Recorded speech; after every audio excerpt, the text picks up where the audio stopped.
સુરતના પર્વત પાટિયા પાસે પાણીમાં ડૂબી ગયેલા યુવકનું મૃતદેહ 4 દિવસે મળી આવ્યું છે। ત્યારે ભાજપના નેતા અને ડેપ્યુટી મેયર નરેન્દ્ર પાટીલ જાણે કે મીડિયા ફૂટેજ ખાવા માટે અને લોકોને તાઇફો બતાવવા માટે પાણી ઓસર્યા બાદ સ્થળ પર આવ્યા। આ સ્થળ પર ફૂટપાથથી રોડ વચ્ચે માત્ર 2 ફૂટની જગ્યામાં સામાન્ય જ કાદવ હતો।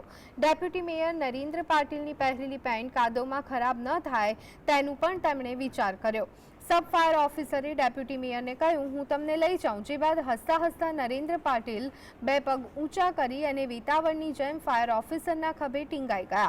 उल्लेखनीय है कि आ दृश्यथी स्पष्ट थाय छे कि नेताओं मात्र तायफाओ करवा माटे ज घटना स्थळे पहोंचता होय छे।